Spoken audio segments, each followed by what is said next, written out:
The Immigration Act of 1990 decreased limitations and eased most remaining restrictions.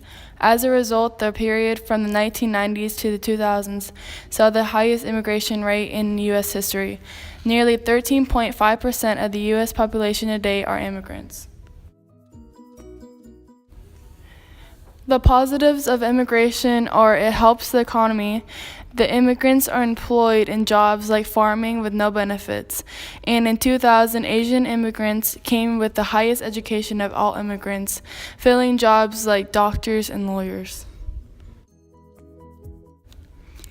Having certain amount of people come to the U.S. legally caused for those with no family or education cross the border illegal and take jobs that didn't require high education, which are farm jobs. All of that caused a lot of discrimination from the Americans to the Latinos who were taking The Immigration their Act jobs. of 1990 decreased limitations and rejected most remaining restrictions. As a result, the period from the 1990s to the 2000s saw highest immigration rates in U.S. history. Nearly 13.5% of the U.S. population today are immigrants. To prosecute men guilty of violence acts towards women.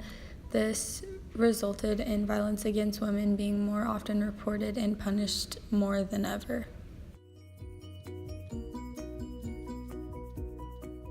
Affirmative action is improving opportunities for women and minorities by giving them preference in schools and jobs, which is basically an action to help end discrimination. People said it's discrimination against non-minorities. Federal court decided race could not be a deciding factor, but it could be one of several factors. American family demographics are almost opposite of what they were in the 1960s. As you can see on the first graph, nuclear families, which are a working father and a stay-at-home mother with children, is by far the normal. Compared to 2000, a married person with no children and singles are more common and even more common today. The same goes for the second graph, but has more years to reference to. And for the third graph, this shows how much more common divorce is between parents, with 1950 being about 300,000 children with divorced parents to 2000 nearly 1,100,000 children. Came with the highest education. Privatizing is allowing younger workers to invest in some of their earnings in individual retirement accounts. The baby boom generation is reaching retirement age, and the issue of elder care is critical. There is a worry that there will not be enough workers to cover their Social Security.